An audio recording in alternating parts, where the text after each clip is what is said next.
إن الحمد لله نحمده ونستعينه ونستغفره ونؤمن به ونتوكل عليه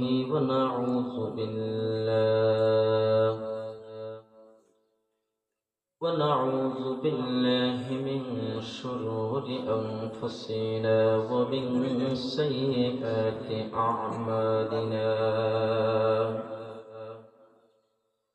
من يهده الله فلا مضل له ومن يضلله فلا هادي له. ونشهد أن لا إله إلا الله وحده لا شريك له. ونشهد أن سيدنا وسندنا وحبيب ربنا ومولانا محمدا عبد الله ورسوله صلى الله تعالى عليه وسلم، الذي أرسله الله تعالى بالحق بشيرا ونذيرا وداعيا إلى الله بإذنه وسراجا منيرا.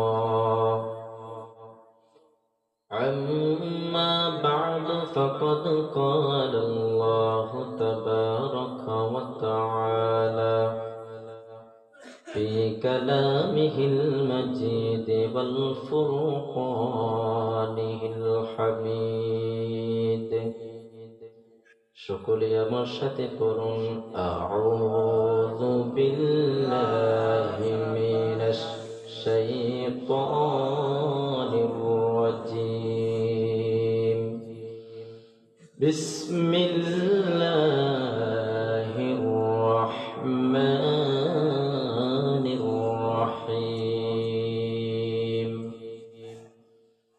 ইন্নাল্লাযীনা আমানু ওয়া আমিলুস সালিহাতি কানাত লাহুম জান্নাতুল ফিরদাউসি নুজুলা খালিদিনা ফিহা লা ইয়াবগুনা আনহা হিওয়ালা। সাদাকাল্লাহুল আযীম وصدق رسوله النبي الكريم ونحن على ذلك من الشاهدين والشاكرين والحمد لله رب العالمين. وقال تعالى في شان حبيبه ومحبوبه ومعشوقه ومقصده مخبرا وآمرا: إن الله وملائكته يصلون على النبي يا أيها الذين آمنوا صلوا عليه وسلموا تسليما. اللهم صل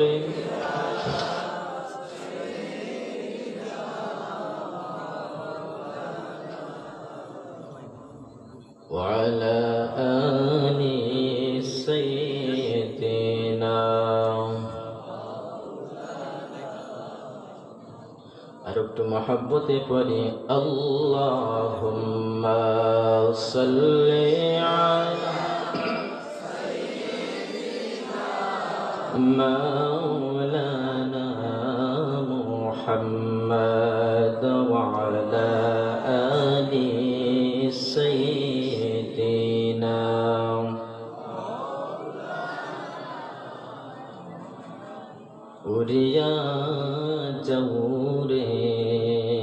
রাত্রির হাওয়া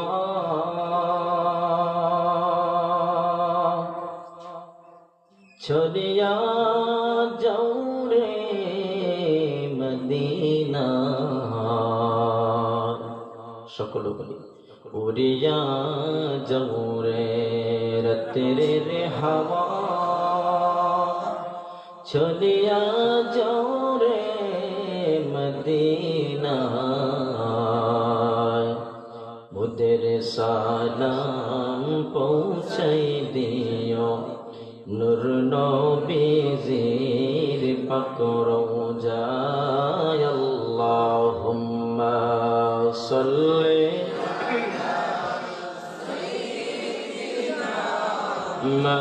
মাওলানা মুহাম্মদ ওয়া আলা আলি সাইয়্যিদিনা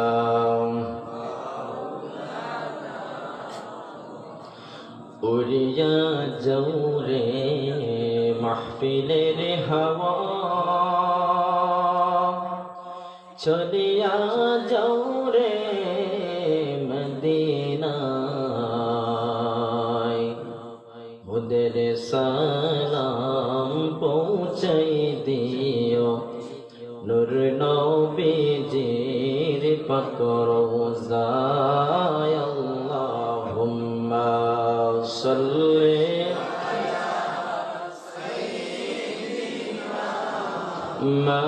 মাওলানা মুহাম্মদ ওয়া আলা আলি সাইয়্যিদিনা জিকির করি লা ইলাহা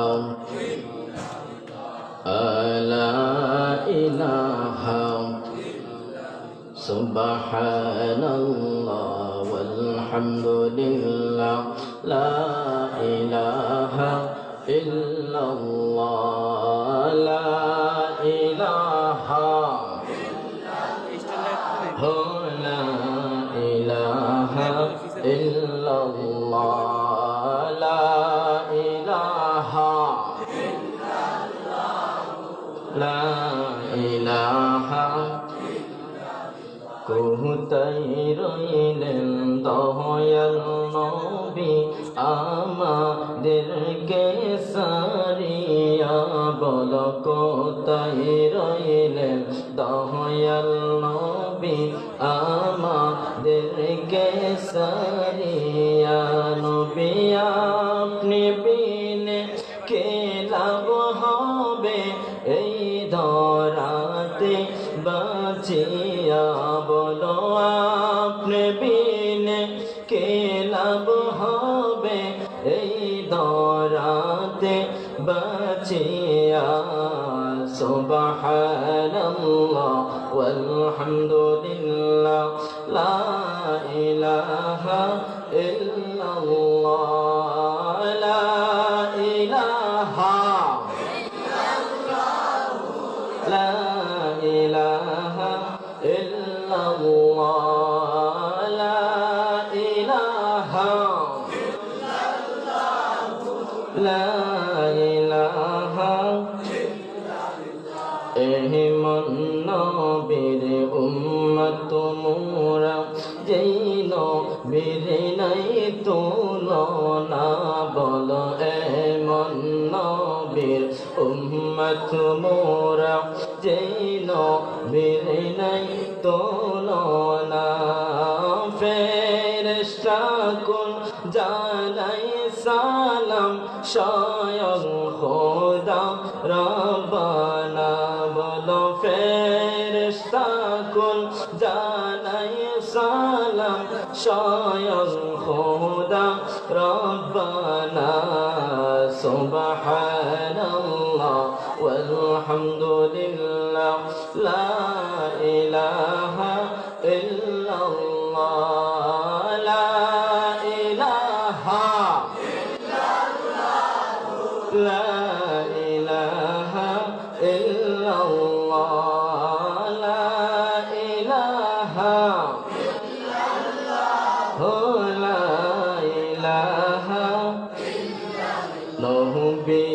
আমার নূরের পুতুল জগত করলেন ও জালা নবী আমার নূরের পুতুল জগত করলেন ও জালা রোজ হাসরে করবেন তিনি উম্মতেরি ফয়সালা বল রোজ হাসরে করবেন তিনি উম্মতেরি ফয়সালা সুবহানাল্লাহ ওয়ালহামদুলিল্লাহ লা ইলাহা ইল্লাল্লাহ লা ইলাহা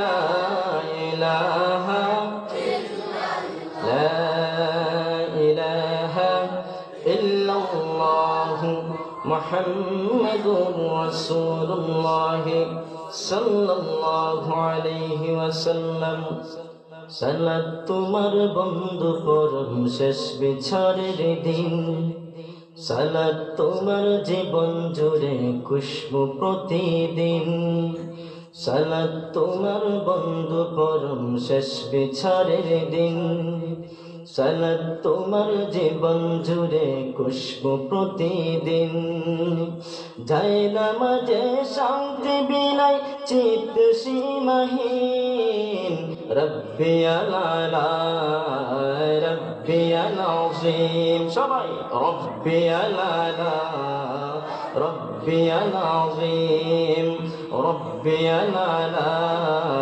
রব্বি আযীম মুমিন তুমি সালাত পড়ো মস্ত পরিচয় দুনিয়া তোমার আজকে আছে কালকে হবে লয় মুমিন তুমি সালাত তোমার মস্ত পরিচয় দুনিয়া তোমার আজকে আছে কালকে হবে লয় আজকে রুকু সেজদা করো নিজ পরিচয় আঁকড়ে ধরো আজকে রুকু সেজদা করো নিজ পরিচয় আঁকড়ে ধরো হবে না বিলীন সালাত তোমার অঙ্গে মাখো সঙ্গে রাখো তবেই তো মুমিন রব্বি আলা রব্বি আযীম রব্বি আলা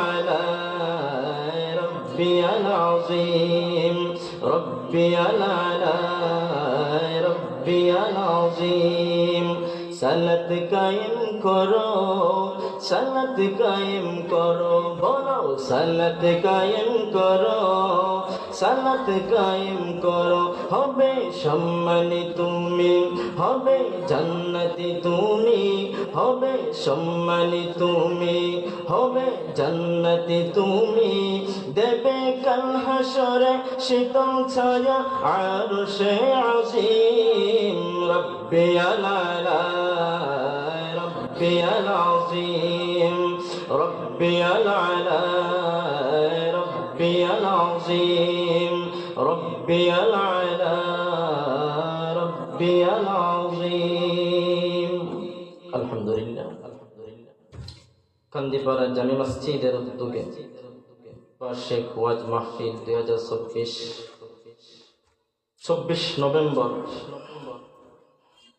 উক্ত মহতি মাহফিলের সম্মানিত শ্রদ্ধাভাজন সভাপতি সাহেব জনাব মোহাম্মদ রইস আলী সাহেব মুতাওয়াল্লি অত্র জামে মসজিদ আল্লাহ রাব্বুল আলামিন যেন আমার বাবা জানের হায়াত এবং শক্তির মধ্যে বারাকাহ দান করুন সাহায্য আমিন। আজকে মাহফিলের প্রধান অতিথি আমাদের ফুলতলি মাসলাকের এক পরিচিতি মুখ আমাদের সিলেটের গৌরব আলহাজ হযরত মাওলানা আব্দুল আহাদ জিহাদি সাহেব বিশেষ অতিথিবৃন্দ মধ্য হতে আমার এক খলিজার টুকরা বড় ভাইজান হযরত মাওলানা মুফতি জামিল আহমদ জামালি সাহেব কুলাউরা আরো অনেক উলামায়ে কেরাম আপনাদের মসজিদের ইমাম সাহেব আরো যারা আলোচনা করছেন আলোচনা করবেন আল্লাহ রাব্বুল আলামিন যেন সমস্ত উলামায়ে কেরামদের হায়াত এবং আমল এবং ইলমের মধ্যে বারাকাহ দান করেন। সমস্যার উচ্চ আওয়াজ বলে আল্লাহুম্মা আমিন। আমরা সর্বোপরি আল্লাহ রাব্বুল আলামিনের শুকরিয়া আদায় করি, যে মহান আল্লাহ রাব্বুল ইজ্জত ওয়াল জালাল আমাদেরকে গোটা এলাকা থেকে যাচাই বাছাই করে একটি জান্নাতি মজলিসের মধ্যে আল্লাহ রাব্বুল আলামিন আমাদেরকে মায়া করে মহব্বত করে সুস্থতার হালতে এই মজলিসের মধ্যে আসার এবং বসার তৌফিক দিয়েছেন। তাতে আমরা খুশি না বেজার? না, এটা খুশির আওয়াজ না, এটা বেজারের আওয়াজ। মুসলমানদের আওয়াজের ধ্বনি সব সময় থাকবে অহংকার দিয়ে, ঠিক ঠিক বলো। আজকে মুসলমানরা সব দিকে লাঞ্ছিত, নির্যাতিত। আমার কলিজার হৃদয় স্পন্দন মুসলিম ভাই বোনেরা ফিলিস্তিন, আহা, তাদের ঈমান কত মজবুত, এত বেশি নির্যাতিত হচ্ছে, মারপিট খাচ্ছে। সেই গাজার মুসলমানবাসী আমার আল্লাহকে আজ অব্দি পর্যন্ত বলে নাই সুবহানাল্লাহ বলবেন। এর জন্য মুসলমানদের আওয়াজ নিম্ন হওয়ার কারণে আমরা ধাপে ধাপে লাঞ্ছিত হচ্ছে, আমরা প্রতিনিয়ত ধাপে ধাপে অপমানিত হচ্ছি। এর জন্য মুসলমানের আওয়াজ হবে সিংহের মতো গর্জন, ঠিক কিনা বলো? মুসলমানের আওয়াজ সবসময় উঁচু থাকবে। তখন বাতিল ফারাজরা আমার আপনার প্রতি কথা বলতে চাই, একবার না হলো চিন্তা ভাবনা করো যে মুসলমানের উপরে কেমন করে আঘাত করো, কেমন ভাবে ওদের সাথে লড়াই করো। এর জন্য যদি আমরা সত্যিকারের মুসলমান হয়ে থাকি, যদি আল্লাহকে খুশি করতে চাই, আমরা সবাই সমস্বরে উচ্চ আওয়াজে ইমানে আওয়াজে বলি আলহামদুলিল্লাহ, আলহামদুলিল্লাহ। অত্যন্ত ভালো লাগলো আপনাদের আওয়াজ। এখন একটু বেয়াদবি মাফ করবেন, মেহেরবানি করে একটু সামনের দিকে সবাই একটু আগে যান।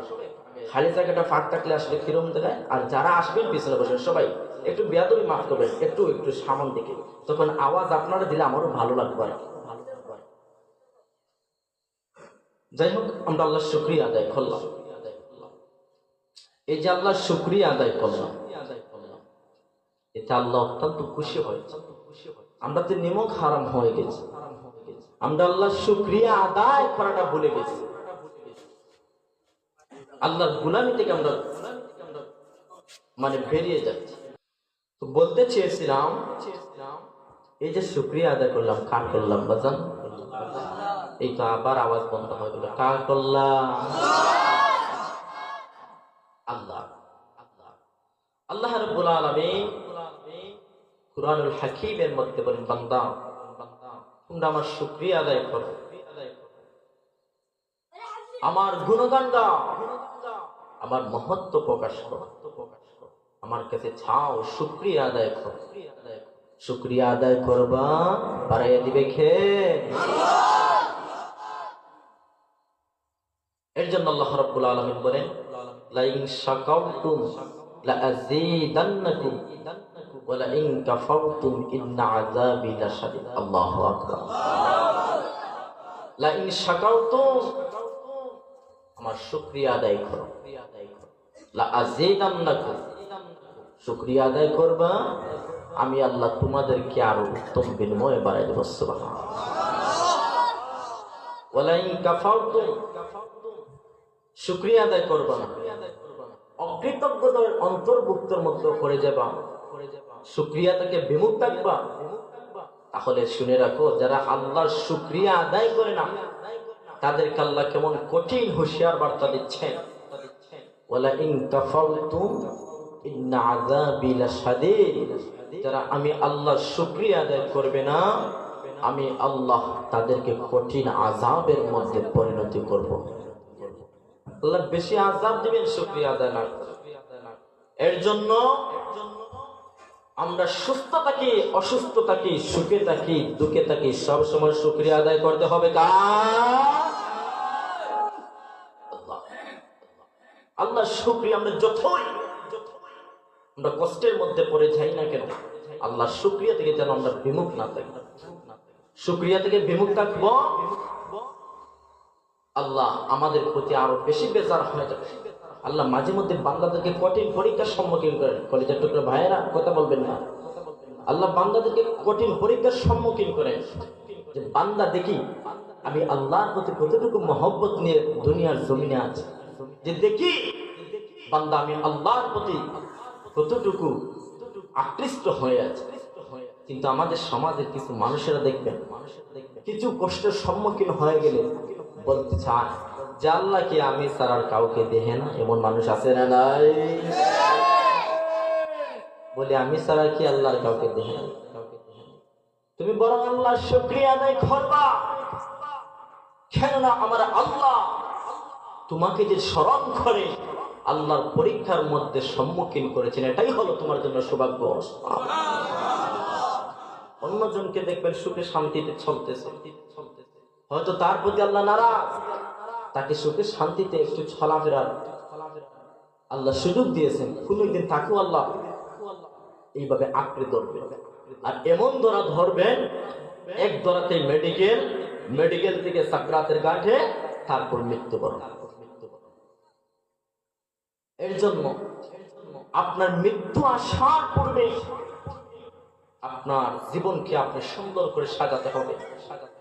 মৃত্যু আসার পূর্বে আপনার পরখানের জন্য আপনি সামানাগুলো তৈরি করে রাখতে হবে। যদি মৃত্যু আসার পূর্বে আপনি সামানাগুলো তৈরি করে না রাখেন, তাহলে এই দুনিয়ার জমিন হলো আপনার জন্য মুসাফিরখানা। কাল কঠিন থেকে কঠিন পরকাল হবে আপনার জন্য চিরস্থায়ী। যদি আল্লাহর প্রিয় বান্দা হিসাবে পরিচিতি এবং স্বীকৃতি লাভ করতে পারে, আল্লাহ ওয়াদা দিয়েছেন আমার সেই গোলামকে আমি জান্নাতের মেহমান বানাবো।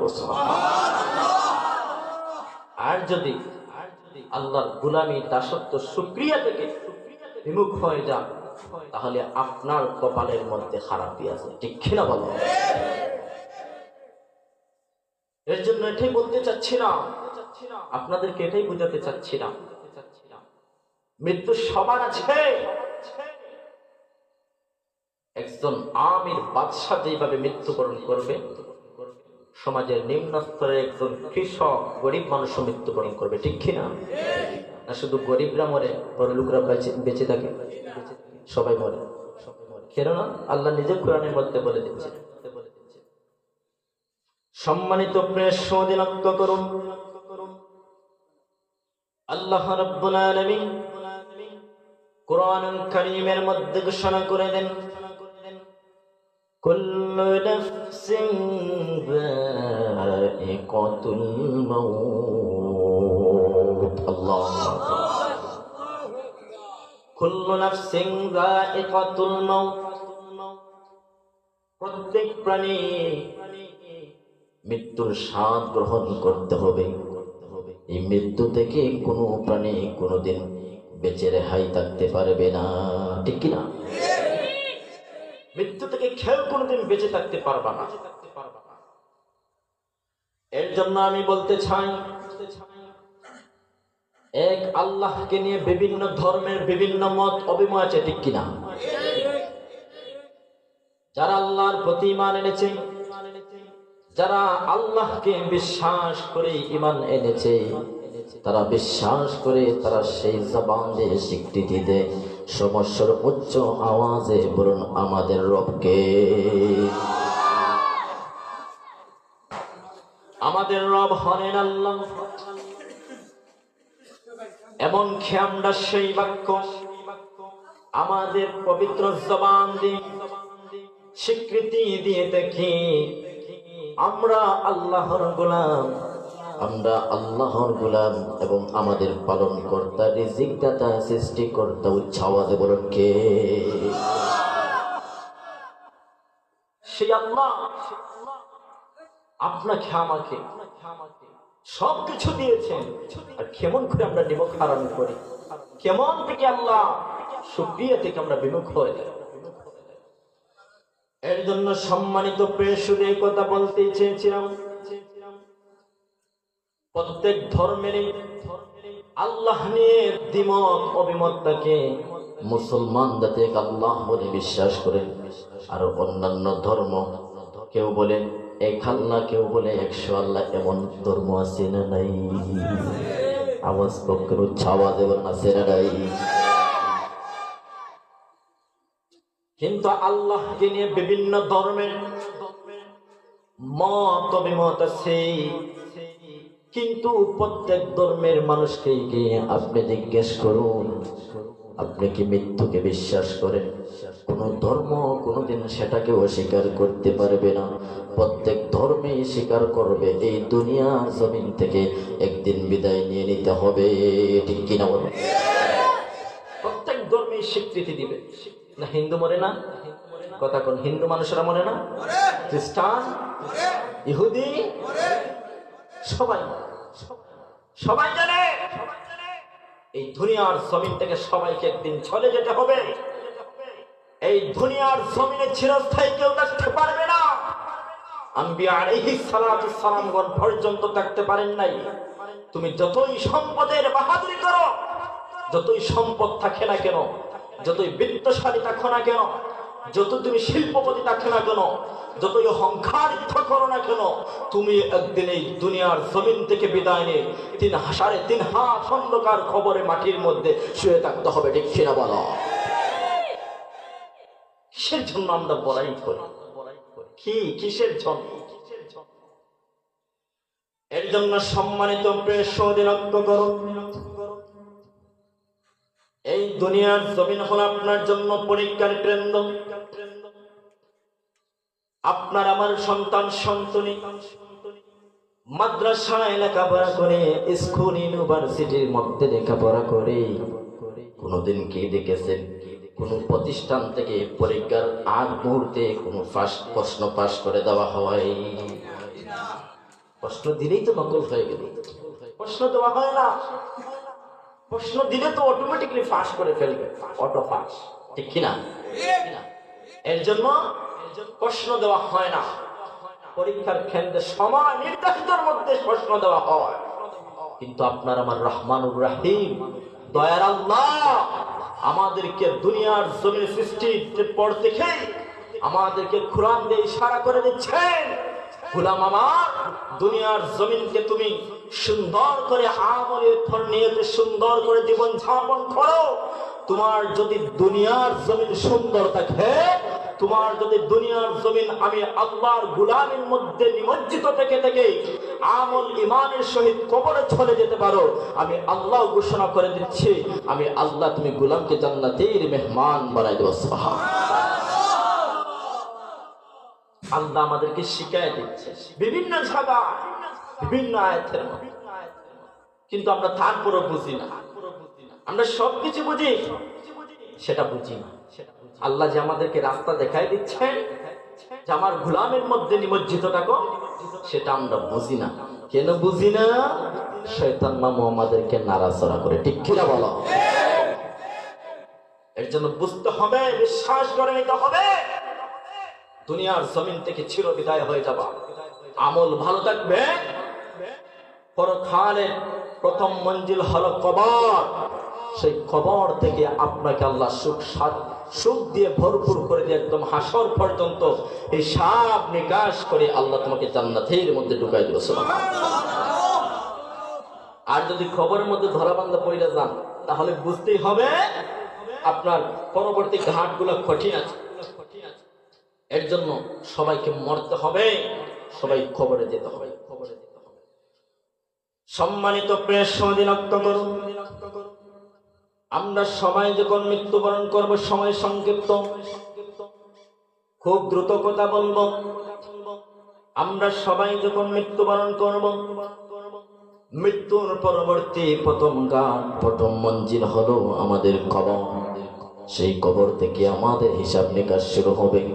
কবরের সরঞ্জামগুলো যদি আমরা সুন্দরভাবে আল্লাহর কাছে আমরা বলতে পারি, ফেরেশতার মাধ্যমে যদি আমরা সরঞ্জামগুলো দিতে পারি, আল্লাহ ঘোষণা করে দেন, আমার সেই গোলামকে আমি আল্লাহ কবরের মধ্যে জান্নাতের পোশাক পরাইয়া দেব, আমার বান্দার কবরকে জান্নাতের বিছানা বিছাইয়া দেব। সুবহান।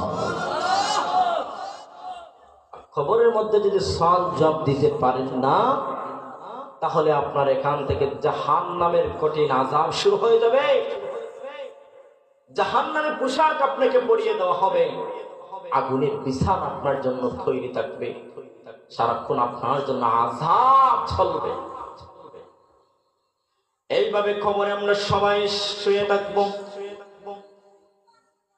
যখন আল্লাহ রাব্বুল আলামিনের সেই সময় চলে আসবে, সংক্ষিপ্ত করে বলতেছি, যখন কিয়ামত ঘনিয়ে আসবে, কিয়ামত ঘনিয়ে আসার পর আল্লাহ ইসরাফিল আলাইহিস সালামকে অর্ডার করবেন, বন্ধু আমার আপনি সিংহার মধ্যে ফুৎকার করুন, দুনিয়ার জমিনকে ধ্বংস করে দাও, আপনি সিংহার মধ্যে ফুৎকার করুন, আমি আল্লাহর ইশারা থাকবে, মুহূর্তের ভিতরে দুনিয়ার জমিন লন্ডভন্ড হয়ে যাবে, ধ্বংস হয়ে যাবে।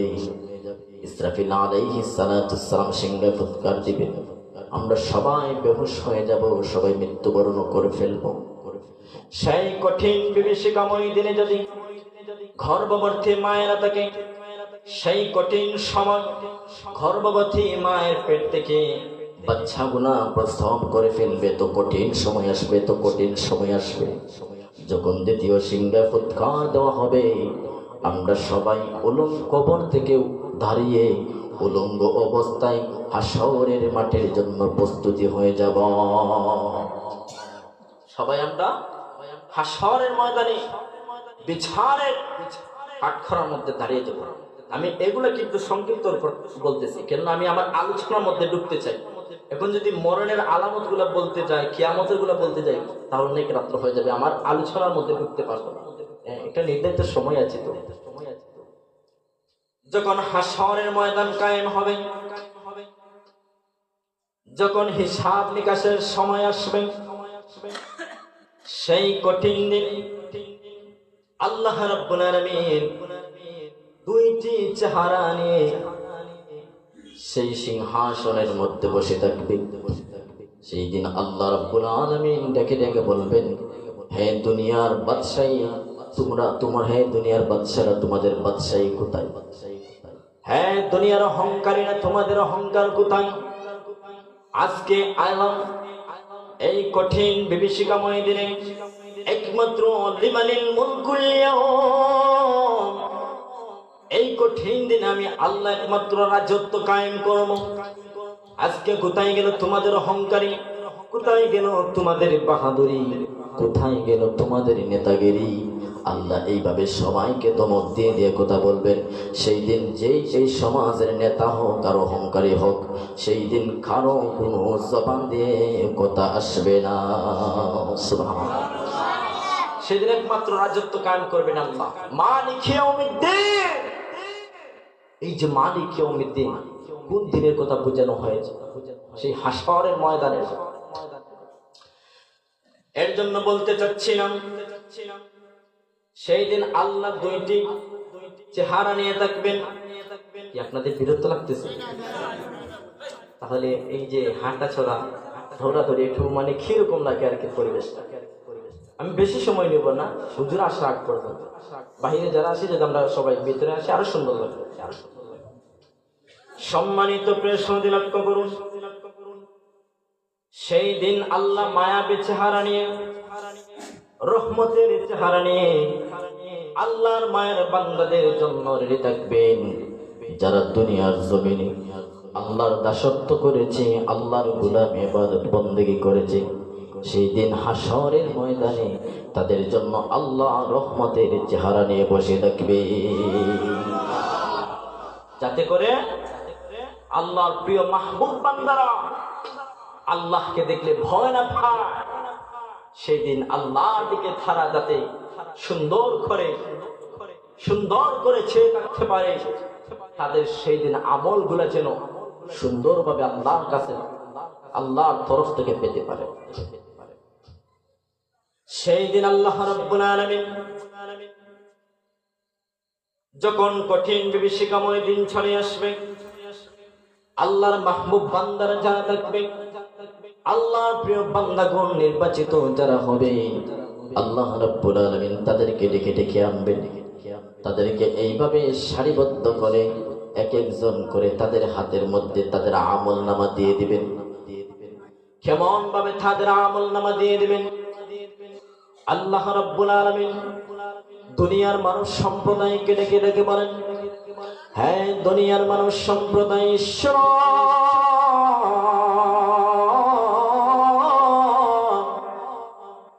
আমি আল্লাহ সেই দিন আমার মাহবুব বান্দা, আমার প্রিয় বান্দা, আমার জান্নাতি বান্দাকে আমি আল্লাহ তার ডান হাতের মধ্যে সামনের দিকে এনে জান্নাতের সার্টিফিকেট আমি আল্লাহ ধরাইয়া দেব। জান্নাতের সার্টিফিকেট দিয়ে দিবে।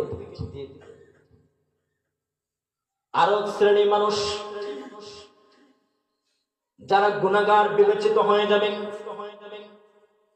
যারা গুনাহগার, আল্লাহর নাফরমান বান্দা, দুনিয়ার জমিনে অবহেলা করে গোলামি করে নাই, দাসত্ব করে নাই, আল্লাহর গোলামি থেকে বঞ্চিত ছিল,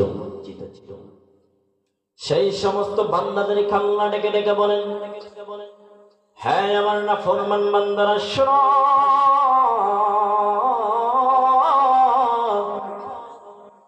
আমি আল্লাহ সেই দিন তোমাদের জন্য কেমন চেহারা নিয়ে থাকবো।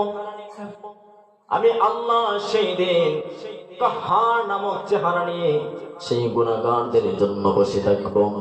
আমি আল্লাহ তাদেরকে তাদের আমলনামায় এমন ভাবে দিব, তাদের বাম হাত পিছন দিকে নিয়ে জাহান্নামের সার্টিফিকেট আমি আল্লাহ ধরাইয়া দেব। জাহান্নামের সার্টিফিকেট দিয়ে দেব।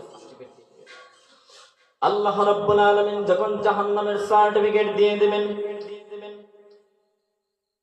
এই জাহান্নামকে প্রথমে বলতে চাই, রাসূলুল্লাহ সাল্লাল্লাহু আলাইহি ওয়াসাল্লাম জান্নাতি জবানে মুবারকে বলেন, আল্লাহর হাবিবের সম্মুখে রহমতের ফেরেশতা জিবরাইল আলাইহিস সালাতু সালাম আসলেন।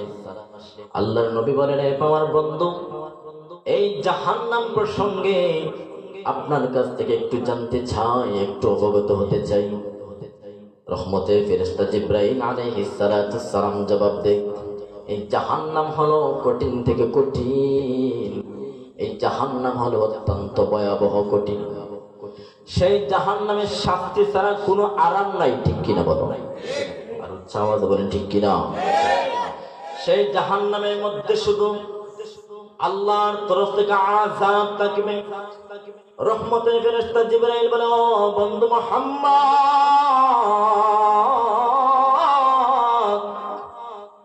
শোনো শোনো, সেই জাহান্নামের আগুন আল্লাহ কেমন ভাবে তৈরি করে রেখেছেন। আল্লাহ রাব্বুল আলামিন জাহান্নামের আগুনকে 1000 বছর পর্যন্ত আগুন দিতে দিতে দিতে দিতে সে জাহান্নামের আগুন হয়ে গেছে লাল। তারপরে আরো 1000 বছর আল্লাহ সেই জাহান্নামের আগুনকে আরো বেশি আগুনের মধ্যে পুরালেন। তারপর সেই আগুন হয়ে গেল কালো। এখন উচ্চ আওয়াজে বলতে হবে, লাল থেকে যদি আগুন কালো হয়ে যায়, সেই জাহান্নামের আগুন কঠিন থেকে কঠিন, ঠিক কিনা বলো? লাল থেকে কালো হয়ে গেছে। মনে করুন এই জায়গার মধ্যে আগুন ধরছে, কিন্তু এই আগুনের উপরে যদি কেরোসিন দেওয়া হয়, পেট্রোল দেওয়া হয়, তখন আরো বেশি আগুন ছেতে যায়। তখন সেই আগুন দেখবেন লাল থেকে কালো হয়ে যায়, সমস্ত কিছু ধ্বংস হয়ে যায়, ঠিক কিনা বলুন? সম্মানিত প্রেক্ষক, এটাই বলতে চাচ্ছিলাম। আল্লাহর হাবিব যখন রহমতের ফেরেশতা জিবরাইল থেকে সংবাদ শুনলেন, চোখের পানি অনবরতে বেয়ে বেয়ে পড়লো। অটোমেটিকলি চোখের পানিগুলো ঝরতেছে। এর জন্য জাহান্নাম কোনোদিন আরামের হবে না। সেই জাহান্নাম হবে কঠিন থেকে কঠিন। সেই জাহান্নামে আমরা যারা আল্লাহর গোলামি থেকে বঞ্চিত থাকব, তারা একদিন জাহান্নামের অধিবাসী হবে, ঠিক কিনা বলো? এর জন্য আল্লাহ রাব্বুল আলামিন বলেন, হে আমার গোলামেরা, জান্নাতি হতে হলে তোমাদের কি করতে হবে? আল্লাহ কোরআনের মধ্যে বলে দিচ্ছেন, ইন্নাল্লাযীনা আমানু ওয়া আমিলুস সালিহাতি কানাত লাহুম জান্নাতুল ফিরদাউসি নুজুলা। আল্লাহু আকবার। ইন্নাল্লাযীনা আমানু ওয়া আমিলুস সালিহাতি, জান্নাতবাসী কারা হবে? আল্লাহ রাব্বুল আলামিন বলেন, যারা দুনিয়ার জমিনে আমি আল্লাহর প্রতি ঈমান আনয়ন করেছি, আমি আল্লাহর প্রতি ঈমানের সবসময় অটল থেকেছি, ওয়া আমিলুস সালিহাত, এবং ভালো ভালো আমল করেছে, সৎকর্ম করেছে, আমি আল্লাহ ঘোষণা দিচ্ছি তারাই হবে জান্নাতের অধিবাসী। সুবহানাল্লাহ। অন্য এক আয়াতের মধ্যে আল্লাহ বলেন, ওয়াবাশশিরিল্লাযীনা আমানু ওয়া আমিলুস সালিহাতি আন্না লাহুম জান্নাতিন তাজরি মিন তাহতিহাল আনহার ইলা আখির আয়াত। সেই সমস্ত বান্দাদেরকে আল্লাহ জান্নাতের সুসংবাদ দিচ্ছেন যারা আল্লাহ উপর ঈমান এনে সৎকর্ম করেছে, আল্লাহর রেজামন্দি হাসিল করেছে, আল্লাহ রাব্বুল আলামিন তাদেরকে জান্নাতের ঘোষণা দিচ্ছেন। সুবহানাল্লাহ।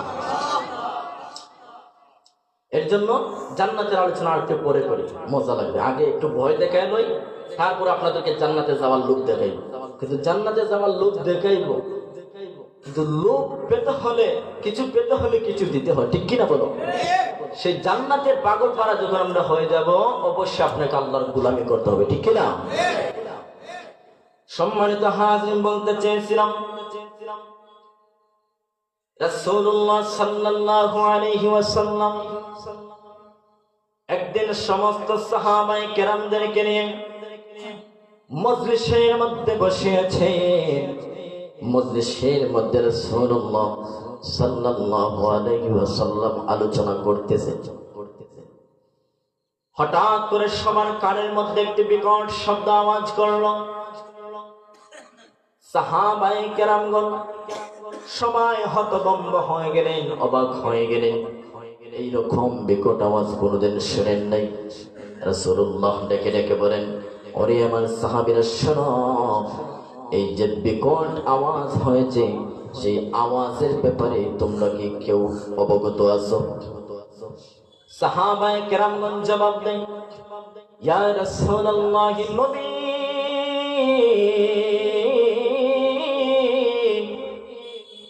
এই বিকট আওয়াজের ব্যাপারে আমরা কোন সাহাবীরা ভালো কোনো কিছু জানি না, সেই জ্ঞান সেই অভিজ্ঞতা আমাদের নেই। সেই আওয়াজের ব্যাপারে একমাত্র আল্লাহু আ'লাম, আল্লাহ এবং তার রাসূলুল্লাহ ভালো জানেন। সুবহানাল্লাহ। আল্লাহ এবং তার রাসূল ভালো জানেন। রাসূলুল্লাহ সাল্লাল্লাহু আলাইহি ওয়াসাল্লাম সাহাবায়ে কেরামদেরকে বললেন, সাহাবীরা শোনো শোনো,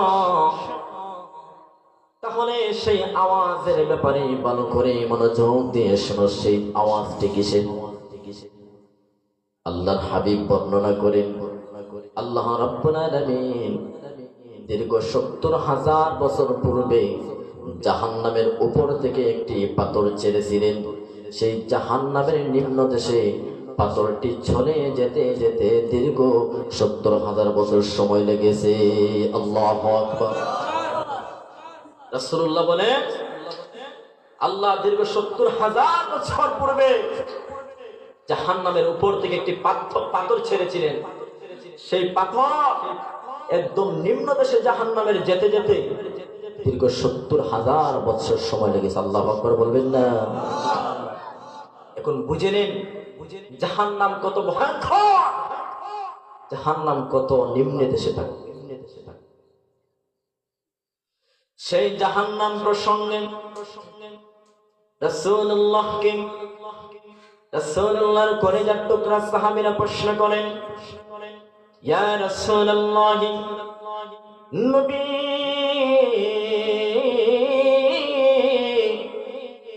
আমরা জানতে চাই জাহান্নামের আগুনটা কেমন হবে। রাসূলুল্লাহ জবাব দেন, সেই জাহান্নামের আগুন এত পরিমাণ কঠিন হবে, মনে করুন দুনিয়ার জমিনের যেই আগুন আছে, সেই দুনিয়ার জমিন উচ্চ আওয়াজে বলতে হবে, সমস্যার কণ্ঠে বলতে হবে, দুনিয়ার জমিনের এই আগুনের মধ্যে যদি আল্লাহর কোনো বান্দাকে ফেলে দেওয়া হয়, সেই বান্দা বেঁচে থাকার কি কোনো আশা আছে? বেঁচে থাকার আশা নাই। যখন একটা বিল্ডিং এর মধ্যে, ঘরের মধ্যে আগুন লেগে যায়, সঙ্গে সঙ্গে মুহূর্তের ভিতরে সব ছারখার হয়ে যায়, সমস্ত গুণা ধ্বংস হয়ে যায়, নিমেষের ভিতরে ধ্বংস হয়ে যায়। কিন্তু রাসূলুল্লাহ জাহান্নামের আগুনের ব্যাপারে সাহাবায়ে কেরামদেরকে, এমনকি আমাদেরকে সংবাদ জানিয়ে দিচ্ছেন, এই দুনিয়ার জমিনে আগুনের চাইতে 70 গুণ বেশি, 69 গুণ বেশি পাওয়ার থাকবে। আল্লাহু আকবার। সেই জাহান্নামের আগুন দুনিয়ার জমিনের আগুনের চাইতে 69 গুণ পাওয়ারশীল থাকবে। বন্ধু আমার, এবার বুঝে নাও, এই দুনিয়ার জমিনে যদি আল্লাহর কোন গোলামকে আগুনের মধ্যে ফেলে দেওয়া হয়, সেই আল্লাহর বান্দা বেঁচে থাকার সম্ভাবনা কম, সেই আল্লাহর বান্দা সুস্থ হওয়ার সম্ভাবনা কম। কিন্তু এই আগুনের মধ্যে যদি স্বাভাবিক একটি মোমের মধ্যে আগুন ধরাইয়া দেয়, সেই মোমের আগুনের উপরে যদি এইভাবে মাত্র একটি আঙ্গুল আমরা রাখি বাজান, উচ্চ আওয়াজে বলতে হবে, সেই আঙ্গুল ভালো থাকবে না সেই আঙ্গুল ঝরে যাবে? সেই আঙ্গুল ঝরে যাবে। সাধারণ মোমের আগুনের উপরে যদি আঙ্গুল রাখে, কিন্তু এই মোমের আগুনের চাইতে 69 গুণ পাওয়ারশীল থাকবে জাহান্নামের আগুন। আল্লাহু আকবার বলবেন না? আল্লাহর হাবিব বলেন 69 গুণ পাওয়ারশীল থাকবে জাহান্নামের আগুন। সেই জাহান্নামের আগুনের মধ্যে আল্লাহ জাহান্নামী বান্দাদেরকে দিনের পর দিন জ্বালাতে থাকবেন। সেই জাহান্নামের লাকড়ি হবো একমাত্র সেই আদম জাতি এবং পাথর। ওয়াকুদুহান নাস ওয়াল হিজারা। আল্লাহ রাব্বুল আলামিন বলেন, সেই জাহান্নামের আগুনের লাকড়ি হলো এই বনি আদম এবং পাথর। আল্লাহু আকবার। সেই জাহান্নামের আগুনের লাকড়ি হবো আপনি আমি, যারা আল্লাহর গোলামি থেকে বঞ্চিত থাকবে, যারা আল্লাহর গোলামি থেকে আমরা দূরে সরে থাকবো, সেই সমস্ত বান্দাদের জন্য আল্লাহ জাহান্নাম তৈরি করে রেখেছেন। ঠিক কি না বলো? এর জন্য সম্মানিত হাজির বলতে চেয়েছিলাম, একটু পেছনে চলে যাই। জাহান্নামীদেরকে আল্লাহ কেমন ভাবে অপমানের শাস্তি দিবেন, যখন আল্লাহ জাহান্নামের মধ্যে জাহান্নামীদেরকে জাহান্নামী বলে বিবেচিত করে দিবেন, আল্লাহ তখন ডেকে ডেকে বলবেন, আমার রহমতের ফেরেশতারা শোনো শোনো, আমার সেই গোলামকে তোমরা টেনে হেঁচড়ে জাহান্নামের মধ্যে ঢুকাইয়া দাও। আমার সেই বান্দাকে টেনে হেঁচড়ে তোমরা জাহান্নামের মধ্যে ঢুকাইয়া দাও। সেই প্রসঙ্গে আল্লাহ রাব্বুল আলামিন কোরআনের মধ্যে বলেন, খুযূহু ফাগুল্লুহু সুম্মাল জাহীম সাল্লুহু। আল্লাহু আকবার। খুযূহু ফাগুল্লুহু। আল্লাহ রাব্বুল আলামিন ফেরেশতাদেরকে বলবেন, খুযূহু ফাগুল্লুহু, হ্যাঁ রহমতের ফেরেশতারা শোনো,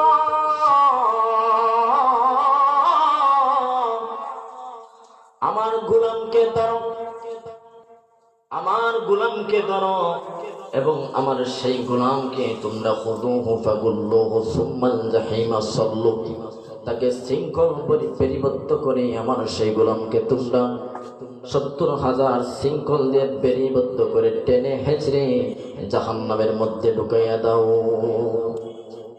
যখন আমাদেরকে টেনে নিয়ে নিয়ে জাহান্নামের দরজার সম্মুখে নেওয়া হবে, জাহান্নামের দরজা সম্মুখে যে ফেরেশতা সেই জাহান্নামের দারোয়ান থাকবেন, তিনি আমাদেরকে প্রশ্ন করবেন, আপনারা কারা? এবং অন্য ফেরেশতারা জবাব দিবেন, ওনারা হলেন আল্লাহর নাফরমান বান্দা, যারা দুনিয়ার জমিনে আল্লাহর ইবাদত বন্দেগী গোলামি থেকে বিবেচিত, গোলামি থেকে বঞ্চিত ছিল, তারা আজকেই হলো এই জাহান্নামের ইন্ধন। তখন এই যে দারোয়ান ফেরেশতা উনি বলবেন, হায় কপাল পুরারা, তোমাদের দুনিয়ার জমিনে কি তোমাদের পক্ষ হতে আল্লাহ তোমাদেরকে রাসূল পাঠান নাই, এমনকি আল্লাহর কালাম পাঠান নাই? সেই কালাম থেকে কি ওনারা তোমাদেরকে তেলাওয়াত করে করে আল্লাহর সেই কঠিন আযাব এবং ভয়ঙ্কর জাহান্নামের শাস্তির কথা শোনায় নাই? তখন জাহান্নামীরা সেই দিন খেতে খেতে বলবে, আমাদেরকে উলামায়ে কেরামগণ এমনকি রাসূলুল্লাহর হাদিস থেকে আমাদেরকে হুঁশিয়ার করে দিচ্ছেন, আল্লাহর কুরআন থেকে আমাদেরকে হুঁশিয়ার করে দিচ্ছেন, উলামায়ে কেরামগণ বারবার জাহান্নামের আযাবের কথা আমাদেরকে শোনায় দিতে আমরা এতটাই কপাল পড়েছিলাম, আমরা আল্লাহর গোলামি বঞ্চিত থেকে বিরত থেকে, আল্লাহর গোলামি থেকে বিরত থেকে আমরা সেই পাপিষ্ঠ শয়তানকে বেশি অনুসরণ করতাম, এর জন্যই হলাম আজকে আমরা জাহান্নামের ইন্ধন। যারা শয়তানকে অনুসরণ করে, যারা দুনিয়ার জমিনের নেতাকে অনুসরণ করবে, সেই দিন নেতা কোনো কাজে আসবে না। তবে হ্যাঁ, নেতা যদি রাসূলুল্লাহর আদর্শে আদর্শিত হন, মনে করুন নেতা হলেন মসজিদের ইমাম সাহেব, সেই মসজিদের ইমাম সাহেবকে যদি আপনি নেতা মেনে নেন, এই ইমাম সাহেব কি কোনোদিন জুমার আলোচনায় সুদ খাবেন, ঘুষ খাবেন, নামাজ ছাড়বেন এমন আলোচনা করেছেন? আপনার কথা বলেন নাকি? তার মানে ইমাম সাহেব ওয়াজ করছেন নামাজ পড়বেন না, রোজা ছাড়বেন, যাকাত দিবেন না, এই ওয়াজ করছে না? প্রত্যেক গণনার আলেমদের মধ্যে মাসলাগত দ্বন্দ্ব থাকতে পারে, বিভেদ থাকতে পারে, কিন্তু ফরজ ইবাদত বন্দেগী নিয়ে নামাজ বলেন, রোজা বলুন, হজ বলুন, যাকাত বলুন, এই সমস্ত ব্যাপারে সবাই এক নিষ্ঠতা অবলম্বন করেন, সবাই এক পক্ষ থাকেন। আজ অবধি পর্যন্ত কোনো উলামায়ে কেরামগণ বলে নাই নামাজ ছেড়ে দিবা, রোজা ছেড়ে দিবা, যাকাত দিবা না, হজ করবা না, এমন কোনো প্রমাণ আছে? তাহলে আমরা সবাই এক কথাই কোরআন থেকে বলি, তাহলে কেন আমরা নামাজ পড়ি না? জানি না আপনাদের এলাকা হয়তো ভালো, জুমাবারে যেভাবে মুসল্লিরা নামাজে শামিল হয়, জুমার জামাতে 5 ওয়াক্ত এইভাবে তাকে, যারা বলছেন ওনার হয়তো নামাজে আসেন, আর যারা বলেন না ওনার নামাজে আসেন। উচ্চ আওয়াজের সমস্যার কণ্ঠে বলতে হবে, জুমার দিনের মতো 5 ওয়াক্ত নামাজে এইভাবে মুসল্লি থাকে না। তাহলে কেন আমরা ভাই ওয়াজ নসিহত শুনি? আমি ছোট্ট মানুষ, ইলম নাই, আমল নাই, তবে আমি আপনাদেরকে একটি কথা আজকে মেসেজ দিয়ে যাব। এখন ওয়াজের মৌসুম, আপনি যত জায়গায় ওয়াজে যাবেন, যেই বক্তা যে ওয়াজ করুক না কেন, প্রত্যেক উলামায়ে কেরামদের বক্তব্য শুনে, নসিহত শুনে আপনি একটা করে আমল শেষ করার চেষ্টা করেন, মাত্র একটা, বেশি বলছি না। আমি বলছি আমার আলোচনা যদি ভালো লাগে মাত্র একটা আমল করার চেষ্টা করবেন। অন্য হুজুররা বলবে, যারা বলছেন, যারা বলবেন, সবার ওয়াজ থেকে একটা একটা করে আমল শুরু করে আপনি দেখবেন, একটা একটা করে আমল করা যদি আপনি শুরু করেন, আপনার শয়তানের জিন্দেগি সমাপ্ত হয়ে যাবে, আপনি আল্লাহর ওলি হয়ে যাবেন। সুবহানাল্লাহ। একটা একটা করে আমল করুন। এর জন্য সম্মানিত শুনে বলতে চেয়েছিলাম, সেই জাহান্নামে কঠিন পরীক্ষার সম্মুখীন যখন আমরা হয়ে যাব, পড়ে যাব, ফেরেশতাগণ আমাদেরকে প্রশ্ন করবে, আরে বনি আদমেরা, কোনদিন কি তোমাদের কাছে রাসূল আসেন নাই? কোনদিন কি আল্লাহর কোরআন থেকে তোমাদেরকে হুঁশিয়ার করা হয় না? আমরা তখন ডেকে ডেকে ফেরেশতাদেরকে বলবো, আমাদেরকে সবগুলা উলামায়ে কেরামগণ শুনিয়ে দিয়েছেন, কিন্তু আমরা বুঝতাম না। সেই জাহান্নামের ময়দানের মধ্যে টেনে হেসড়ে তলে তলে হাকিয়ে জাহান্নামের মধ্যে ঢুকিয়ে দেওয়া হবে। জাহান্নামের মধ্যে ঢুকিয়ে যখন দেওয়া হবে, জাহান্নামের স্তর হলো 7টি কোটি বাজার। আওয়াজে বলেন কয়টি? আল্লাহ রাব্বুল আলামিন কোরআনের মধ্যে বলেন, ওয়া ইন্না জাহান্নামা লামাওঈদুহুম আজমাঈন লাহা 7 আবওয়াব। আল্লাহু আকবার।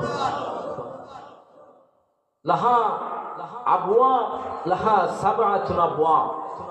জাহান্নামের স্তর তথা জাহান্নামের দরজা হবে 7টি। সেই 7টি দরজার মধ্যে এক এক দরজায় এক এক দলকে আল্লাহ জাহান্নামের মধ্যে ঢুকে জাহান্নাম শব্দের মধ্যে হবে প্রথম জাহান্নাম। সেই জাহান্নামের মধ্যে আল্লাহ রাব্বুল আলামিন মুনাফিক সম্প্রদায় ব্যক্তিদেরকে ঢুকিয়ে দেবে, যারা দুনিয়ার জমিনে মুনাফিকি করত।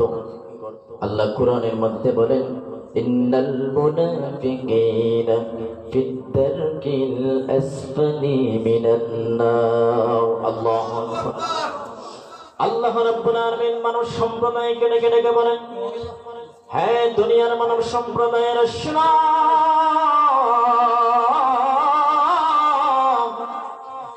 ইন্নাল মুনাফিকিনা, নিশ্চয় মুনাফিকেরা, ফিদ-দারকিল আসফালি মিনান নার, সেই মুনাফিক সম্প্রদায়কে আল্লাহ জাহান্নামের একদম নিম্ন স্তরে রেখে দেবেন।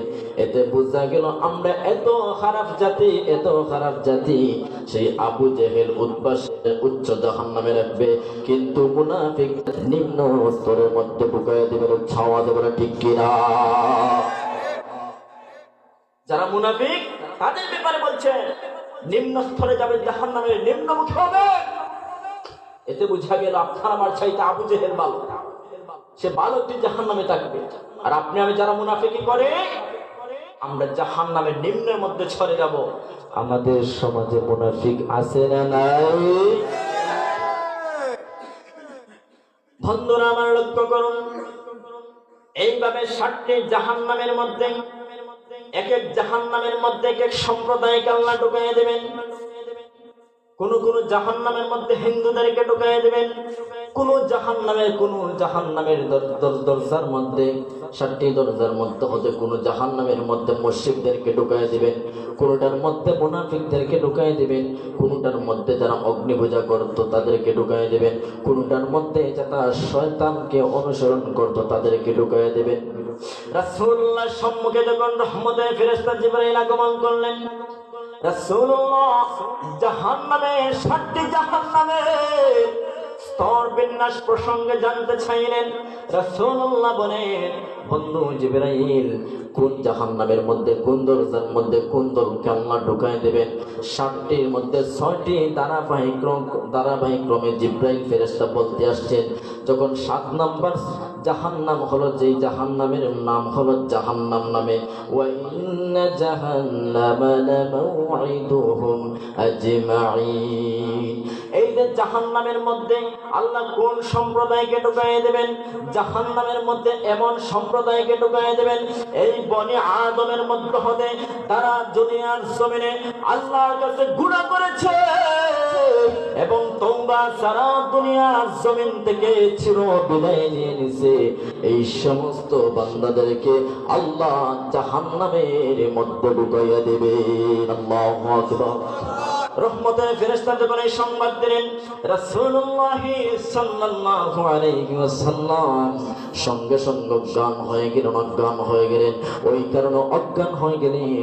রাসূলুল্লাহ উম্মতের প্রতি কত মায়া, কত মহব্বত, উম্মতের এই জাহান্নামের ভয়ঙ্কর কথা শোনা মাত্র আপনার আমার কলিজার টুকরা, আপনার আমার সবচেয়ে প্রিয় নবী, আখিরি জামানের নবী মুহাম্মদুর রাসূলুল্লাহ সাল্লাল্লাহু আলাইহি ওয়াসাল্লাম সঙ্গে সঙ্গে অজ্ঞান হয়ে গেলেন। আল্লাহু আকবার।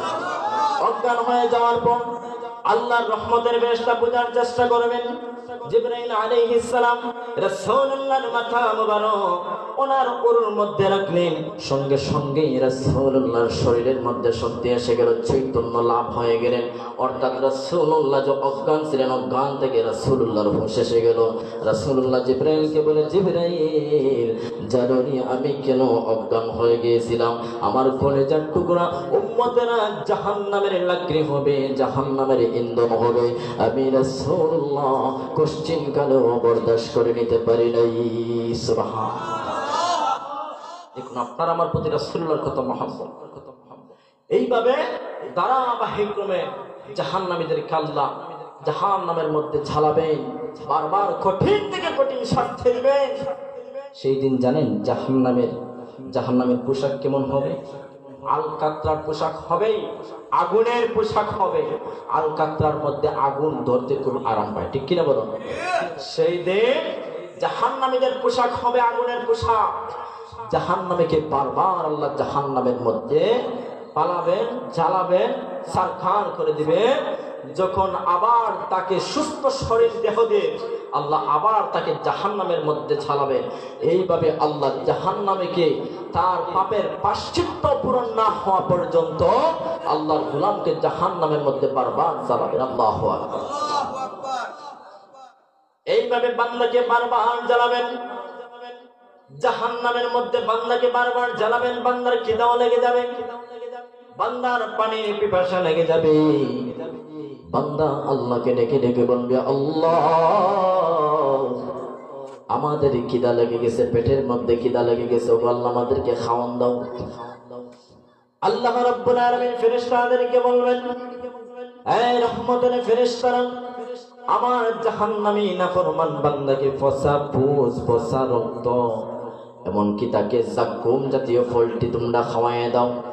জাক্কুম ফল ব্যাপারে মুহাদ্দিসিনে কেরামগণ বলেন, বান্দা খাবে গলার অর্ধেকের মধ্যে গিয়া সেই জাক্কুম ফলটি আমরা যেইভাবে মাছের কাঁটা লাগে, যেইভাবে আমরা ব্যথা পাই, সেই জাক্কুম ফল এইভাবে বান্দার গলার মধ্য জায়গার মধ্যে গিয়ে আটকে যাবে। বান্দা বারবার কষ্ট পাবে।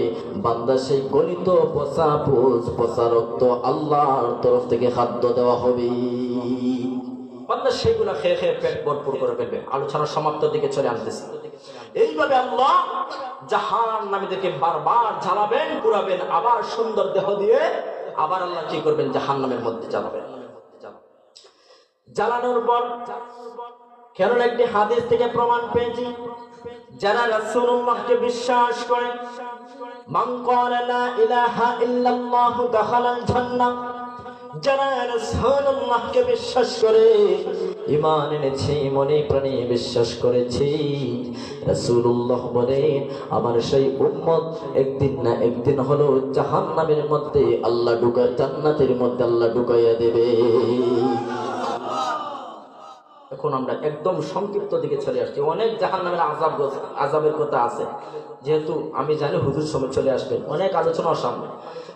একদম শেষ জাহান্নামে যে থাকছে, এখানে একটা মজার হাদিস থেকে বলতেছি, মজার একটি কথা আছে, আপনারা সবাই একটু সুন্নত আমল করবেন। আসছি সামনের দিকে। একদম শেষ জাহান্নামে যে থাকবে, তাকে নিয়ে আল্লাহ একটু মশকরা করবেন, খেলালীলা করবেন। সুবহানাল্লাহ বলবেন না? আর উচ্চ আওয়াজে সুবহানাল্লাহ। একদম শেষ জাহান্নামে যে আল্লাহর বান্দা থাকবে, আল্লাহ রাব্বুল আলামিন তাকে নিয়ে একটু খেলালীলা করবে, একটু মশকরা করবে। সহিহ বুখারীর হাদিস, সহিহ বুখারীর হাদিস এসেছে, আব্দুল্লাহ ইবনে মাসউদ রাদিয়াল্লাহু তাআলা আনহু থেকে বর্ণিত, যখন সবাইকে আল্লাহ জাহান্নামের মধ্যে শাস্তি প্রদান করে জান্নাতের মধ্যে ঢুকিয়ে দেবেন, হঠাৎ করে দেখা যাবে জাহান্নাম থেকে আল্লাহর মাত্র একজন গোলাম জাহান্নামের একটা কোণার মধ্যে বসে বসে শুধু ইয়া হান্নান ইয়া মান্নান বলে চিৎকার করতেছে। আল্লাহু আকবার।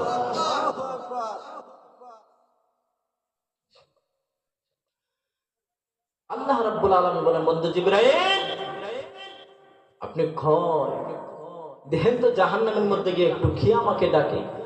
আমি তো জানি ডাকার মতো আর খেও না, তাহলে খেয়ে আমাকে ডাকে, একটু গিয়ে দেখে আসেন। রহমতের ফেরেশতা জিবরাইল আলাইহিস সালাম জাহান্নামের ময়দানে ঢুকে গেলেন। জাহান্নামের মধ্যে গিয়ে তালাশ করতে লাগলেন কোন জায়গার মধ্যে আল্লাহর কোন গোলাম আল্লাহকে ডাকতেছে। রহমতের ফেরেশতা জিবরাইল আলাইহিস সালাম দেখবেন আল্লাহর একজন গোলাম জাহান্নামের কোণার মধ্যে বসে বসে ইয়া হান্নান ইয়া মান্নান বলে চিৎকার করতেছে। রহমতের ফেরেশতা জিবরাইলকে প্রশ্ন করবেন, হে আল্লাহর বনি আদম গোলাম,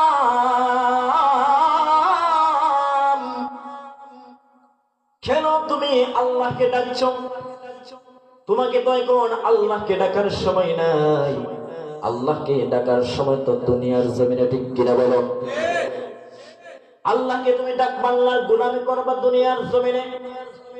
এই জায়গার মধ্যে আল্লাহকে ডাকার কোনো পারমিশন নাই। কেন ডাকতেছো? আল্লাহ আমাকে পাঠিয়ে দিচ্ছেন আমার কাছে। বলো গোলাম চোখের পানি ফেলে ফেলে বলবে, ওগো রহমতের ফেরেশতা জিবরাইল, আমি আল্লাহকে ওই কারণে ডাকতেছি, আমি জাহান্নামের আযাব আর সহ্য করতে পারতেছি না। আপনি রহমতের ফেরেশতা জিবরাইল আল্লাহর কাছে একটু সুপারিশ গিয়ে করুন, এই যে জাহান্নামের আগুন আছে, এই আগুন থেকে যেন আল্লাহ আমাকে বের করে নিয়ে এই যে সামনে একটি গাছ দেখতেছি, এই গাছের নিকটবর্তী যেন আল্লাহ আমাকে করে দেন। সুবহানাল্লাহ। এই যে একটি গাছ আগুন থেকে বের করে আল্লাহ যেন গাছের নিকটবর্তী করে দেন। রহমতের ফেরেশতা জিবরাইল আল্লাহর কাছে গিয়ে তার বান্দা কথাগুলো বললেন। আল্লাহ বলেন, রহমতের ফেরেশতা জিবরাইল, তাহলে যাও বান্দাকে বলো আমি পারমিশন দিলাম, বান্দা যেন সেই জায়গা থেকে বের হয় ওই জায়গার মধ্যে আসে। আল্লাহু আকবার বলবেন না? আরো কিছু সময় পর সেই আল্লাহর গোলাম আবার চিৎকার মেরে বলে, ইয়া হান্নান, ইয়া আল্লাহ, ইয়া রহমান বলে চিৎকার করতেছে। আল্লাহু আকবার। আল্লাহ রাব্বুল আলামিন জিবরাইলকে বলে, বন্ধু জিবরাইল, বান্দা আবার কেন ডাকে? যাও গিয়ে দেখে আসো।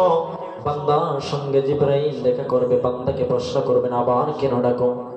বান্দা বলবে, ওগো রহমতের ফেরেশতা জিবরাইল, আল্লাহকে আপনি গিয়ে বলবেন, ওই যে একটি সুন্দর গাছ দেখতে পাচ্ছি, ওই সুন্দর গাছের নিকটবর্তী যেন আল্লাহ আমাকে করায়া দেন। সুবহানাল্লাহ। জিবরাইল বলেন, তাহলে আল্লাহ তোমাকে একটি কথা দিয়েছে যে তুমি আর আল্লাহর কাছে কোনো কিছু চাইতে পারবা না। বান্দা বলে, ঠিক আছে, আমি আর কোনো কিছু চাইবো না, শুধু এই গাছের নিকটবর্তী হলে চলবে, এই গাছের পানি খাবো এবং গাছের ছায়াগুলা আমি অনুভব করব। আল্লাহর কথা মাফিক বান্দাকে গাছের নিকটবর্তী করে দেওয়া হলো।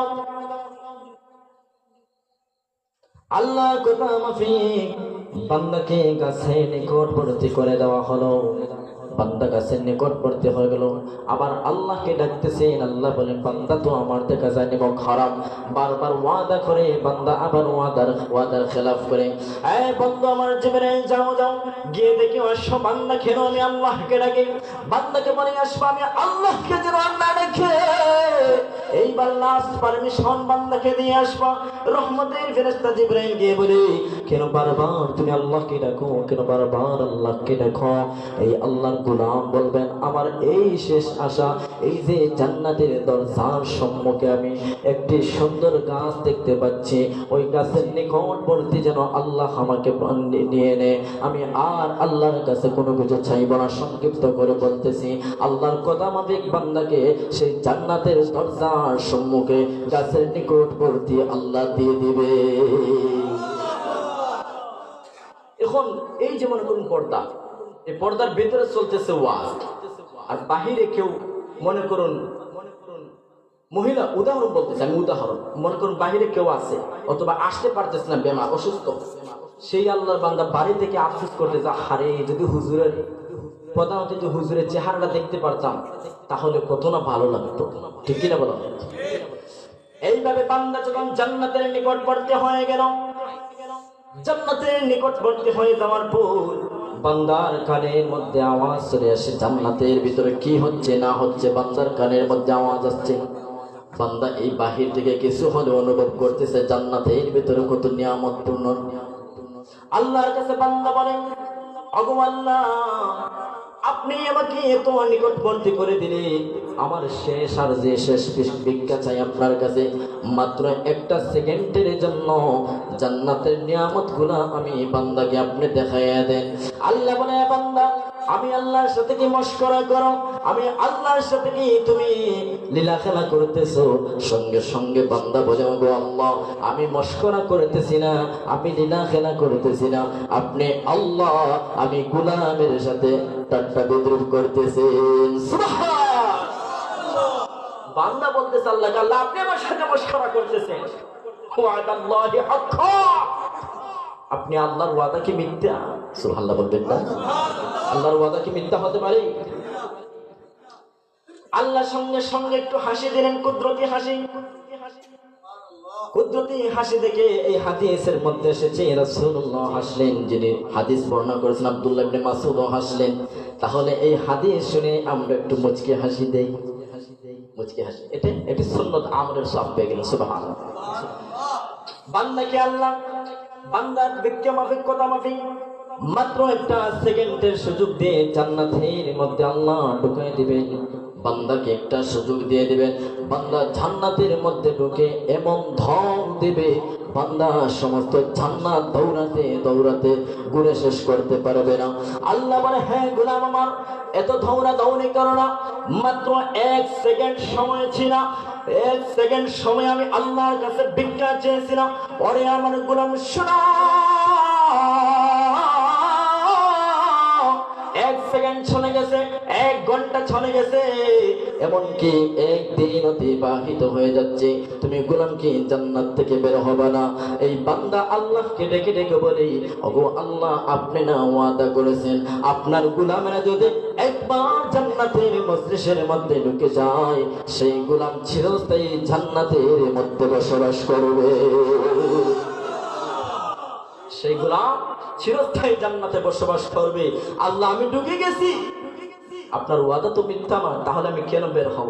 আল্লাহ বলেন, বান্দা তুই তো আমার চেয়ে তোর বড় চালাক, তাহলে আমি আল্লাহ তুই বান্দার প্রতি খুশি হয়ে এই দুনিয়ার সমান 10টা জান্নাত আমি আল্লাহ তোকে দিয়ে দিলাম। সুবহানাল্লাহ। এর জন্য সম্মানিত হাজির, বান্দা জান্নাতে ঢুকে যাবে, জান্নাতেই কত নাজ নিয়ামত, আল্লাহর তরফ থেকে আমাদেরকে কত নিয়ামত দেওয়া হবে। জান্নাতের মধ্যে কত সুন্দর সুন্দর হুরপরীরা থাকবে, জান্নাতের মধ্যে বান্দা পেক পেকে শুধু চায়া থাকবে। আল্লাহ বলে, হ্যাঁ গোলাম যাও যাও, এই যে হুরেরা দেখতেছো সমস্ত গুলা তোমার জন্য বরাদ্দ করে দিয়েছি। সেই হুরপরীরা কেমন? কুরআন কারীমের মধ্যে আল্লাহ বলেন, ওরা পুত পবিত্র, ওরা একদম পবিত্র, ওয়া আজওয়াজুম মুতাহহারাত, একদম পবিত্র। সেই হুরেরা এত সুন্দর সংক্ষিপ্ত করে কথা বলতেছি, এত সুন্দর হাদিসে মুবারকের মধ্যে এসেছে, জান্নাতের একজন হুর যদি তার তালু দিয়ে দুনিয়ার জমিনের দিকে এইভাবে শুধু একটা বার ধরে রাখতো, হাদিসে মুবারকের মধ্যে রাসূলুল্লাহ জান্নাতের সাবানে মুবারকে বলেন, সমস্ত দুনিয়ার জমিনে আলোতে ভরপুর হয়ে যেত। সম্মানিত হাজির, জান্নাতে ঢুকলাম, আসলে সময় সংকীর্ণতার কারণে সবগুলো বলা যায় না, কেবল মজার কথার মধ্যে আসছি। যাই হোক, হুজুরা আলোচনা করবেন। জান্নাতে ঢুকবো, জান্নাতে অনেক নিয়ামত দেওয়া হবে। কি নিয়ামত? আপনি যা চাইবেন এক কথাই হলো তা পেয়ে যাবেন। সুবহানাল্লাহ। জান্নাতের মধ্যে আপনার 2 জন স্ত্রী থাকবে, আল্লাহর তরফ থেকে আর 70 জন থাকবে, আপনাকে আল্লাহ 72 জন স্ত্রী দেওয়া হবে। সুবহানাল্লাহ। আপনি তো আল্লাহকে প্রশ্ন করবেন, আল্লাহ এত স্ত্রী আমি কেমন ভাবে সামলাবো? আল্লাহ বলেন, বান্দা আমি তোকে 100% শক্তি দিয়ে দিলাম। সুবহানাল্লাহ। এইভাবে জান্নাতে অনেক নাজ নিয়ামত। আপনি মনে করুন আঙ্গুর খেতে চাইছেন, শুধু চাইবেন, সঙ্গে সঙ্গে মুখের সম্মুখে চলে আসবে। আপনি গরু মানে এক কথাই হলো আপনি যা চাইবেন তা পাবেন। এমনও আছে এক জিনিস আপনি বারবার খাবেন, স্বাদ কিন্তু বারবার ভিন্ন হবে। সুবহানাল্লাহ। এর জন্য এইভাবে আল্লাহ রাব্বুল আলামিন বারবার জান্নাতের মধ্যে আপনাকে আমাকে পুরস্কার দিতে দিতে দিতে দিতে শেষ মুহূর্তে আমি চলে যাচ্ছি। আল্লাহ বলবেন, গোলামেরা তোমরা কি আর কোনো কিছু চাওয়া পাওয়া আছে? তখন 2 দলের মধ্যে 2 দল ভাগ হয়ে যাবে। এক দল বলবে, আল্লাহ আমরা পেয়ে গেছি, আর লাগবে না। আরেক দল বলবে, আল্লাহ আমাদের একটি জিনিস বাকি আছে। সুবহানাল্লাহ বলবেন না? আরো এক দল বলবে, আল্লাহ আমাদের এক জিনিস চাওয়া রয়েছে। আল্লাহ বলবে, গোলাম কি বাকি রয়েছে? সেই দল হলো উলামায়ে কেরামগণ। হাদিসে রওয়ায়াতের মধ্যে এসেছে তারা হলেন ওলিউল্লাহ, আল্লাহর বন্ধু। সেই উলামায়ে কেরামগণ হলেন সেই দিন আল্লাহর কাছে বলবেন, আল্লাহ সব পেয়ে গেছে, একটা জিনিস চাওয়ার বাকি আছে। আল্লাহ বলে, বান্দা আমি আল্লাহর কাছে তুমি আর কি চাওয়ার বাকি আছে? সেই সমস্ত জাতি, সেই সমস্ত জান্নাতি মেহমানরা বলবে, শুধু একমাত্র আপনি আল্লাহকে আমার পাওয়া বাকি আছে। আল্লাহ রাব্বুল আলামিন সেই দিন বান্দাদেরকে কুদরতি চেহারা দেখায় দেবে। হাদিসে মুবারকের মধ্যে এসেছে সেই দিন আল্লাহ বান্দার সম্মুখে ওনার দিদার দর্শন দিবেন। সেই দিন আল্লাহ বান্দাদেরকে সুন্দর আল্লাহর কুদরতি চেহারা দেখায় দিবেন। সেই আল্লাহর কুদরতি চেহারা দেখে সমস্ত জান্নাতবাসীরা সঙ্গে সঙ্গে সিজদার মধ্যে পড়ে যাবে। আল্লাহ রাব্বুল আলামিন বলেন, হে আমার গোলামেরা শুনো, আজকে জান্নাতে জান্নাতের মজলিসে এসে কোনো ইবাদত বندگی করা লাগবে না, জান্নাতের মজলিসে আমি আল্লাহকে সিজদাও করা লাগবে না। তোমরা শুধু আমি আল্লাহকে আজকে দেখতে থাকো, আজকে দেখতে থাকো। আজকে জান্নাতে ঢুকছো, চিরস্থায়ী তোমাদের জন্য জান্নাত। আমি আল্লাহ তোমাদেরকে জান্নাত থেকে আর বের করব না। আমি আল্লাহ তোমাদেরকে আর কোনোদিন মৃত্যুবরণ দেব না। সেই দিন বান্দারা এমন ভাবে আল্লাহকে দেখবেন, হাদিসে মুবারকের মধ্যে এসেছে, যেইভাবে পূর্ণিমার ছাদ একদম স্পষ্ট ভাবে আমরা লক্ষ্য করে দেখতে পারি, সেই দিন স্পষ্ট ভাবে আল্লাহকে আমরা সবাই দেখতে পারবো। আল্লাহ রাব্বুল আলামিন যেন আমাদের সকলকে ইন্নাল্লাযীনা আমানু ওয়া আমিলুস সালিহাতি কানাত লাহুম জান্নাতুল ফিরদাউসি নুজুলা। আল্লাহ রাব্বুল আলামিন যেন এই আয়াতের প্রেক্ষিতে আমাদেরকে ঈমান ও আমল করার তৌফিক দিন, ঈমানের সহিত চলার তৌফিক দেন। আল্লাহ যেন আমাদের সকলকে এইভাবে যেইভাবে খান্দেপাড়া মসজিদে বসে আছি জান্নাতের মজলিসে যেন আল্লাহ আমাদের সকলকে একত্রিত বসার তৌফিক দেন। উচ্চ আওয়াজে সমস্যার কণ্ঠ বলি আল্লাহুম্মা আমিন। ওয়া দাওয়ানা আলহামদুলিল্লাহি রাব্বিল আলামিন।